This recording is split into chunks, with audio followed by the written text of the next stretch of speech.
What's up, what's up? Hello sa tanang mga Bisaya dira. Welcome guys sa akong channel. So, ilayla sa ta guys, ako rin si Clinton. In the Philippines, I was born and raised in Negros Occidental. I live in San Carlos City, Negros Occidental. So, I grew up there. I spent most of my studies in there. And then I graduated my college in Central Philippine Adventist College. So I'm an Adventist. Sa mga Adventist dira, hello. And sa mga Bisaya, tanang Bisaya dira, wherever you are, hello, hello, welcome. And guys, yes. So na-mention ako gayon na no, nga mag-focus ko og create og Bisaya nga vlogs. And I hope actually na daghan og mga Bisaya viewers diri sa YouTube. And karon na mi Canada, na mi Calgary, Alberta. Kauban sa akong son, sa akong anak, and sa akong asawa. Diri namin nag-meet actually. I came here as a student visa and nag-work. Reklamo kong asawa kay nga nagsaya ka ng English guro ko. Sahay magud na mga words ba nga lisod kuan? I don't know. Arte kay mo Tagalasawa. Binuangan ko sa asawa guys. Pero anyways, so diri ko nag-student visa, kakuan, nakangitag trabaho, ang do like open mga work permit, mga nana, pero wala ko kakuan. But anyways, I'm not gonna go deeper ana nga situation. Pero now, citizen na mi diri sa Canada, kauban sa akong asawa ug anak. Akong asawa, akong anak, diri na siya natawo. Actually, natawo siya sa Burnaby Hospital sa BC. Pero ning move mi diri sa Alberta probably almost 2 years ago. Una namang pag-move balik diri is kay ang una dyan akong entry diri is sa Edmonton. And then nga to BC dito mi nag-meet sa akong misis, and then balik mi diri kay medyo mahal naman jud ang BC and lisod siya ba sa mga bagong immigrants. And also ang reason is for the nursing thing. Kay mas I'm not sure if aware mo kung ning sayon ang nursing processing diri sa Alberta before. So na akong misis nakaabot siya na nga phase and nakasulod siya as a nurse here, as a registered nurse. And ako, nursing ko by profession, pero I'm still working it out. Ako pang review pa ko para mo take og board exam sa NCLEX. Maghimo sa kong vlog if ever na someday ang ako ang journey sa NCLEX, because kapila na ako nahagbong actually para sa NCLEX. So maghimo ko separate nga vlog na para makita ninyo ang ako ang journey ana nga time. But hopefully by sa next na ako nga take makapasar na ako. So for now, if you guys are wondering kung asa mi na ay meron sa Waterton National Park. Waterton National Park. Muna ko ganahan magbisaya og vlog ba kay di bitaw ko ma-conscious kung sa akong istorya o sa kay kuan kay syempre mo maglahi man gid kung mother tongue ginato, di ba? And ako na sa ko maybe magtagalog or stuff like that, pero I don't know, ganahan ko magbisaya jud lahi kay gusto na ko i-share sa akong mga fellow Bisaya people kung unsa among life diri. Murag I don't know nganong ganahan sa ko magbisaya nganong dili Tagalog. Although makastorya mo Tagalog fluent straight, pero syempre na accent kay syempre Bisaya beta. Pero I don't know, murag ganahan ra jud ko magbisaya. Kapila na dyan ako naginahon-ahon niya, kapila na ako nagisulti sa akong asawa. Anang asawa, pag Bisaya na lang jud lagi. Paghimo na lang separate ng account. Mo to anak ko, sige. Pero murag kay ganahan mo ko maghimog vlogs or videos nga matuloy-tuloy bitaw na ako siya og himo.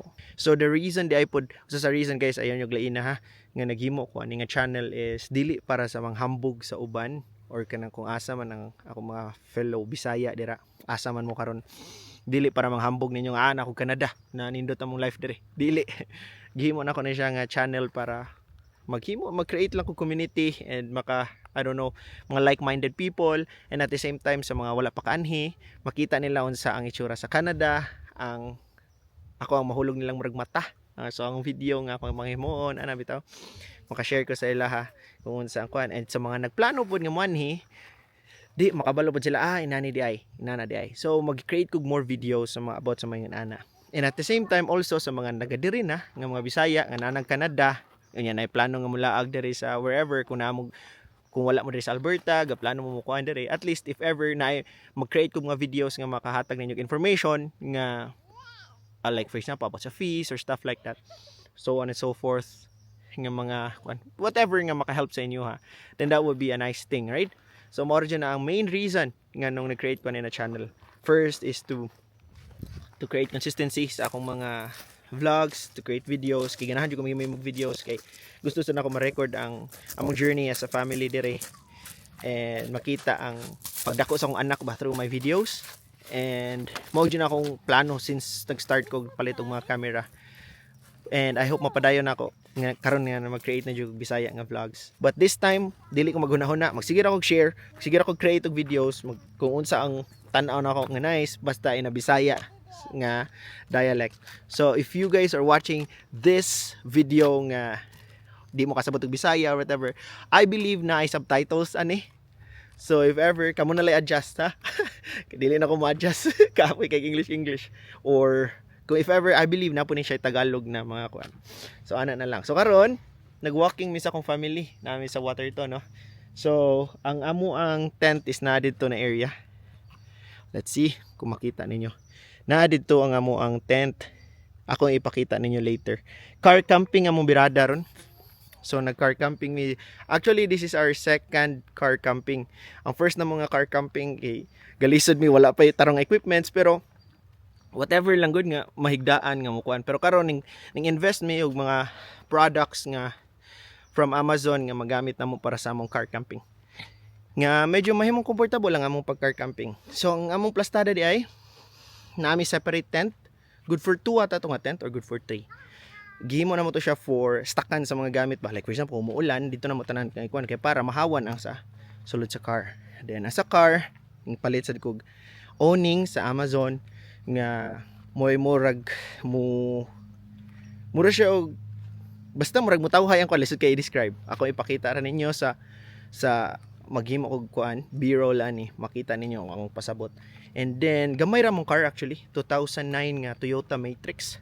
And naigo ra mi as a family ha. Naigo ra ming tanan. And so far comfortable ra man. So mo stay day mi diri guys if you guys are wondering. Mo stay mi diri for 2 days. 2 days mi magstay. So this is our first day na bago ra mi naabot gikan mi sa Calgary. Mga what time was it? Siguro mga alas 10 na nakagikan mi.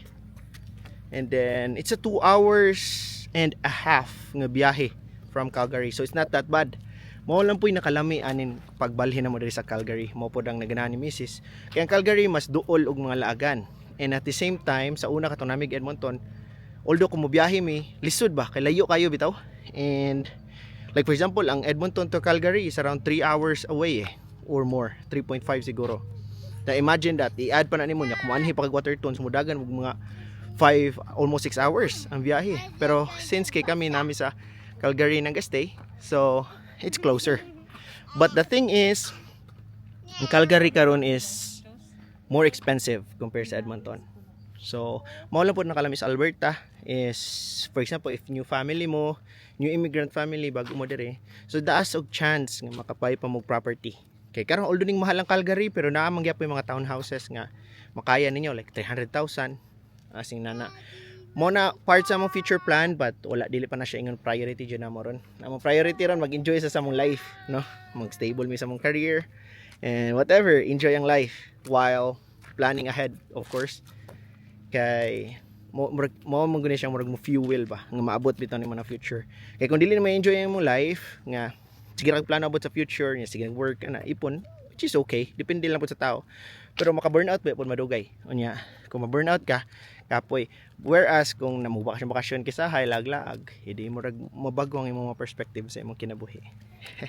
If ever wala pa mo kanig Waterton National Park, nandot kayo guys. Pertig yun nindot, tari jud ka magmahay. Nice kayo. Actually, it's my second time ngani dire niya. Akong asawa first time niya. Nice kayo siya guys. So if ever you guys are wondering kung pila ang bayad sa camp, it's around $50 per night.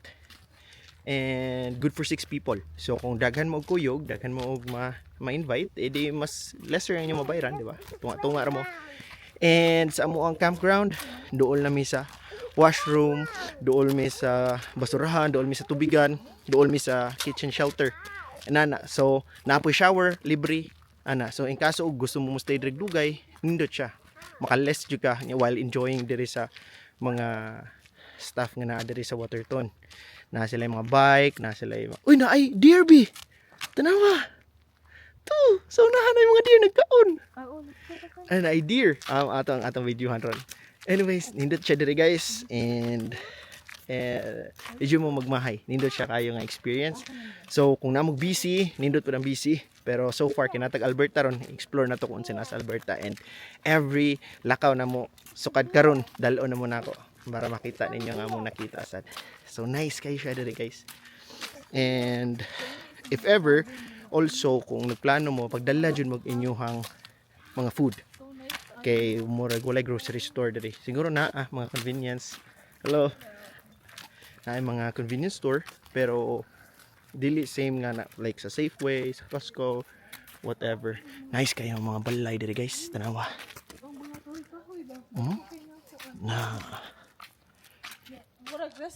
Na deer dira nga dapit na deer. Imagine guys, no? Kumabot ang panahon madato man jud ta. Papalit ta og property diri no, pang bakasyon rasos kalami as kinabuhi. But since pobre, wala pa trabaho ra jud. Bakasyon lang sa. Tapos record, enjoy sa life. So guys, na deer guys. So kita na close up jud ha, naradapat sa mulakawan. And nice kayo kay. Nindot yung anakalami lang diri sa Canada no, ang wildlife na ang mga sapat dili ka basta-basta kapatay diri ba. Dili ka basta-basta ka hunt or whatever. Pwede ka maka-hunt pero na mga limitations, na kinahanglan ka lisensya, na. Nice kayo. So ma-feel job po nimo ba nga na ay murag paradise dito siya. So guys, na ay mga deer. So na ay mga deer dito sa balay. Naglingkod ra sila sa balay. Na dira. I'm not sure kung makita ninyo. Kay gamay mo gunin screen sa pocket tray. Kaya karon guys na dara ako kung pasabot dool kayo. Nawa ayo pa dool ha. Ayo pa dool. Na so. Ano nice kayo guys na mga deer. Dool kayo. Dagko man gani sila no. Baby pa ni actually, baby. Mo na nga ang uban guys maghunt sila og deer. Usa ka deer ata nila murag I believe kanang mga taga diri jud. Good na sila for a year or maybe duha ka deer. No, ayo pa daol kayo. Paduol siya kay dagko mo sila mga unod. I'm not sure on sila lasa sa dani. Noah, come here baby. Noah. Yeah. Come here Noah. Noah, dool ni daddy. Dool ni daddy. Dali Noah, chase. Paduol ba kay basta sungayon ka wala man sila sungay noon pero at kayo balo, tak na balo na lang style. Gi. Wa mo guro ni sungay, wa pa sungay. Pero wa tay kumpiyansa oy. Wa dud tay paraw na ni. Nga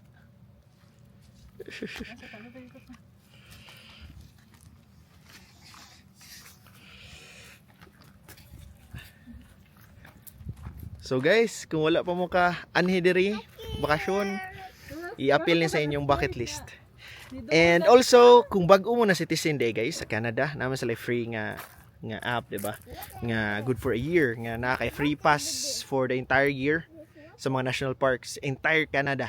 So, nice kayo siya. Nagamit na mo ron actually kay murag almost a year pa mi nga citizen day sa Canada. O kano sa kita na citizen this year no? Oh, last year. So, happy to ma-expire. So, nagamit pa na mo, guys. So, dako siyang tabang sa mga kwan-kwan. So, na. Ang hotel, ang restaurant. So, nada diri. Doon lang sa restaurant. Ako ipakita sa inyo, guys. Pero, guys, tanawa ninyo ang tubig, guys. Pagka-tinawa. Tinaw pa sa kong kaugmaon. Gwapuha, guys. Nice kayo. To ara ang restaurant guys nga sikat-sikat nga murag tourist spot sa ang sana Prince of Wales na restaurant tabi no?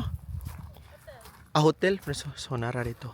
Taas kina nga pangpang dira guys. And guys kung nangita rin mo sa bato nga colorful, nara diri ang bato nga colorful. No. Bato na colorful. Diri sa campsite. Woohoo! Nawa bus tubig oy pero tinaw kayo. Tinawas tubig guys. Uy, pagkaninduta. Makapausab jud sa imong perspective sa imong kinabuhi ba. Makahatag og refreshment sa imong mga hay sa imong mga mindset. So it's a very good experience jud. So mo na mong plano na sa family nga magsige mi og spend tog time more sa nature. Las na nga nag-invest yun mi sa among car camping nga mga gears. So may naka-nice na. Kay lahi ra jud kasi gistinir sa balay kay boring kayo and murag maka-depress ba. Pero di mo to depression pero murag makaguol lang siya ba. And dragging actually. And yeah. Ano na siya. So naara ang restaurant guys. Look at that.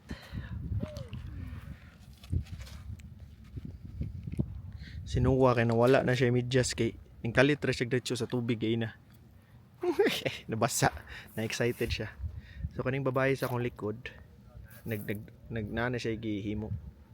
Nagina-drawing niya ang environment ang one view. So very nice. Nindot diri calming.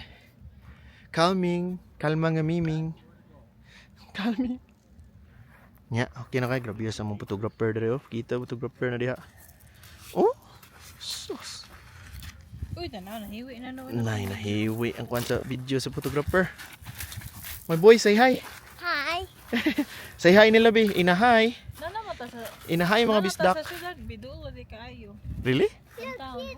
Oo. Wala para ba ito na itong lalak ng kwan? Si Kenan. Pero pa siya kita ko tulog na ako. Pero pa siya nag-ingon. See the house. Sige, awa. Ang disadvantage lang sa amo ang setup, no? Kay naka-open man tong likod and Get up. gibutangan na mag-owning from Amazon. Dili ma-close. So, dili malak. Ninadito ko mga staff.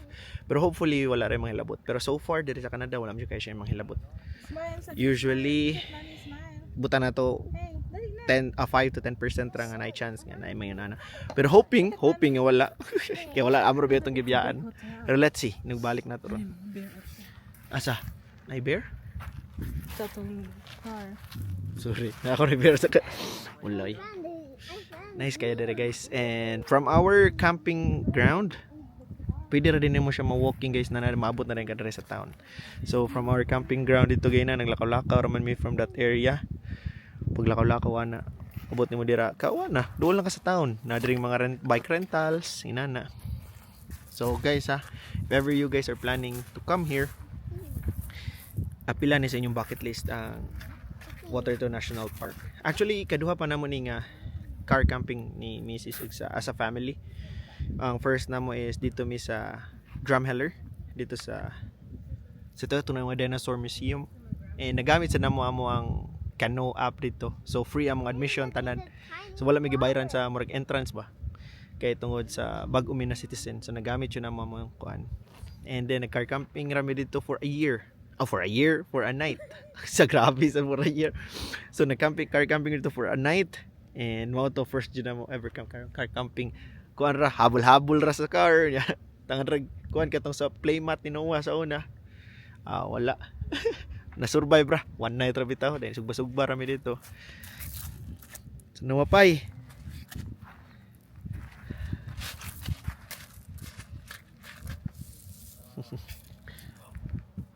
So, amo sa ning enjoy ang the rest among day diri guys, and salamat sa pagtan-aw sa aning nga video, and salamat sa pagpailaila.